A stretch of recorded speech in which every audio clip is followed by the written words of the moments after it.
Assalamualaikum warahmatullahi wabarakatuh. Perkenalkan, nama saya Audika Priantari Zain dari NIM 180631199. Nah, di sini saya akan menjelaskan mengenai apa itu WordPress, mulai dari pengertian, sejarah, ataupun yang lain sebagainya. Nah, WordPress sendiri itu apa sih? Jadi, saat kita ingin membuat sebuah website, itu kan pasti banyak berbagai cara yang bisa kita gunakan, gitu kan ya. Mulai dari cara yang manual, yaitu dengan penulisan coding di HTML, ataupun dengan menggunakan WordPress. Maksud saya dengan menggunakan CMS, yaitu Content Management System. Nah, dengan CMS ini nanti akan mempermudahkan kita untuk membuat suatu website tanpa perlu memahami isi coding terlebih dahulu. Nah, terdapat berbagai CMS yang dapat kita buat untuk website.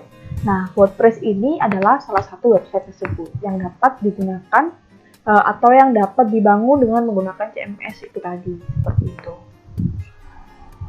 Nah, kemudian untuk pengertian WordPress itu sendiri adalah sebuah platform pembuatan website yang digunakan atau yang diciptakan oleh dua orang programmer, yaitu Matt dan Mike pada tahun 2003. Nah, sejarah dari WordPress itu sendiri yaitu berawal dari tutupnya software blogging bernama B2, di mana Matt dan Mike ini itu adalah salah satu pengguna dari software blogging B2 tersebut. Nah, mereka itu menginisiasi membuat software serupa karena software yang B2 tadi kan sudah tutup. Jadi mereka punya ide untuk membuat suatu software serupa yang fungsi dasarnya itu sama seperti software blogging B2 tadi gitu. Nah, oleh karena itu di tahun 2004 itu kedua programmer ini berhasil merilis WordPress versi 1.0 dengan fungsi-fungsi dasar yang sama seperti yang dimiliki oleh software blogging B2 tadi. Namun hanya mungkin ada modifikasi sedikit seperti itu ya. Nah, sejak saat itulah perjalanan WordPress ini dimulai hingga saat ini dengan menjadikan CMS ini suatu hal yang populer di seluruh dunia. Jadi CMS ini semakin aktif atau semakin mengemparkan dunia setelah adanya WordPress ini, seperti itu. Nah, yang menarik dari adanya WordPress itu sendiri, software yang bersifat open source. Jadi, artinya apa? WordPress ini bisa digunakan secara gratis dan bebas untuk dimodifikasi oleh siapa saja, seperti itu. Nah, selain itu, WordPress ini itu dia juga menyediakan banyak sekali plugin yang memudahkan pengguna untuk bisa menambahkan fitur di website mereka hanya dengan sekali klik, seperti itu. Nah, WordPress ini adalah salah satu CMS yang paling populer di dunia. Dengan cara penggunaannya yang mudah, fitur yang lengkap, tentunya gratis juga ya. Jadi kita semakin mengagung-agungkan adanya WordPress ini. Dengan begitu, CMS WordPress ini itu adalah salah satu platform di balik pembuatan 30% website di seluruh dunia dan menjadikannya sebagai populer di antara CMS yang lainnya. Nah, walaupun WordPress ini gratis, tapi tidak lantas menghasilkan website yang murahan, gitu ya. Buktinya, WordPress ini digunakan oleh berbagai perusahaan di seluruh dunia, seperti Sony Music, kemudian Bata, The New York Times Company, dan yang lain sebagainya.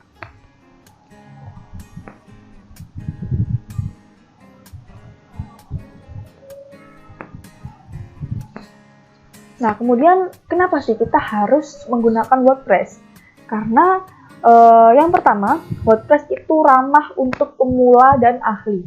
Jadi, WordPress ini itu dia tidak hanya bisa digunakan oleh orang yang mahir dalam coding, tetapi masyarakat awam pun yang belum pernah mengenal coding, mereka juga bisa menggunakan WordPress sebagaimana yang lainnya, seperti itu. Kemudian komunitasnya juga besar, jadi seperti yang saya sebutkan sebelumnya bahwa 30% website di seluruh dunia itu dibuat menggunakan WordPress. Oleh karena itu, angka tersebut juga menjadikan WordPress ini sebagai pemegang market share terbesar di platform pembuat website di seluruh dunia. Kemudian juga di WordPress ini juga terdapat banyak sekali tutorial, kemudian pluginnya juga melimpah ya. Kemudian juga ada banyak tema yang beragam. Walaupun temanya itu ada yang gratis, tapi tidak akan kalah menariknya dan tidak kalah bagusnya dengan tema yang berbayar seperti itu. Nah, namun WordPress sendiri juga memiliki banyak kelemahan. Yaitu yang pertama adalah keamanan. Ya, karena telah diketahui bahwa semakin banyak pengguna, maka semakin banyak pula ancaman. Tapi kita tidak usah khawatir karena kita dapat mencegah itu semua dengan cara menginstal plugin untuk meningkatkan keamanan website WordPress kita, seperti itu. Kemudian kekurangan WordPress selanjutnya yaitu adanya dukungan dari pihak ketiga gitu. Jadi kita dapat memilih banyak tema gitu ya. Namun kita perlu hati-hati untuk memilihnya, yaitu untuk menghindari tema dan plugin yang memiliki bug gitu. Jadi kita harus memastikan bahwa plugin dan tema yang kita pilih itu penilaiannya sudah bagus gitu ya. Kemudian kekurangannya juga ada dari segi kecepatan. Nah, karena banyaknya plugin yang tersedia ini, itu kan ya. Jadi terkadang orang-orang itu memasang berbagai plugin tanpa memperhatikan dampaknya. Jadilah pengguna yang bijak. Install plugin itu hanya yang dibutuhkan saja untuk menjaga performa dari WordPress kita. Nah, kemudian ada manfaat dari WordPress sendiri. Nah, WordPress sendiri itu dapat digunakan sebagai banyak hal, yaitu yang pertama ada blog atau website pribadi, juga bisa untuk website perusahaan, kemudian website toko online, kemudian dan yang lain sebagainya. Pokoknya yang berhubungan dengan pembuatan website seperti itu. Nah, lalu bagaimana cara kita mendownload WordPress atau menginstal WordPress pada server komputer kita?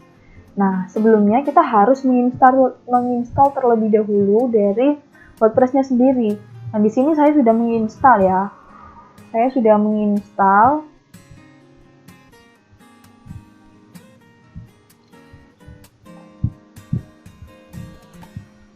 Ini WordPress 5.6.2. Nah, selanjutnya ini kan masih dalam bentuk RAR. Jadi nanti kita ekspor dulu ke dalam bentuk folder biasa gitu ya. Kemudian kita pindahkan ke folder htdocs di exam kita. Ini ya, di htdocs kita pindahkan ke sini ya. Nah, isinya ini ya, kita pindahkan kan, kita buka terlebih dahulu. Nah, isinya ini nanti, jadi awalnya ini tuh akan ada coding-coding di dalam sini gitu. Nah, nanti coding yang ada dalam sini itu kita pindahkan keluar, yaitu ke htdocs. Jadi ini wp admin, wp contest, ini adalah isi dari WordPress di folder ini sebelumnya, tapi sudah saya keluarkan semuanya ke htdocs, ke folder htdocs tadi. Nah, setelah itu kita buka phpMyAdmin kita, tapi sebelumnya jangan lupa kita harus menyalakan exam kita terlebih dahulu ya. Ini kita start untuk Apache dan MySQL-nya, kemudian kita buka phpMyAdmin, kemudian kita di sini, nah kita membuat database baru ya. Tapi sebelumnya saya sudah membuatnya, yaitu dengan nama WordPress. Jadi kita klik di sini. Kemudian di sini kita buat hak akses atau privilege. Saya sudah membuatnya dengan nama pengguna admin, localhost, jenisnya global, dan yang lain sebagainya. Seperti ini. Nah, setelah kita membuat database baru, kemudian kita klik ke WordPress-nya. Kita ketikkan saja di sini localhost, akan muncul tampilan-tampilan dan nanti kita akan diarahkan ke sini. Selamat datang. Nah, nanti ini kita isi ya. Kita isi semuanya. Kemudian kita ini install WordPress.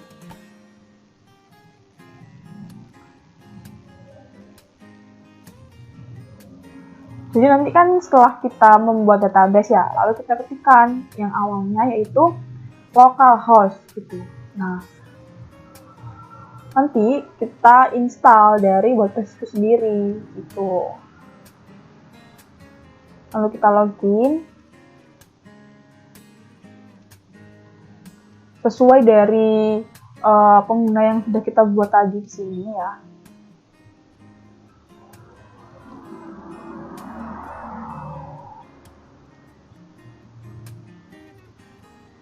Nah, setelah itu kita akan diarahkan ke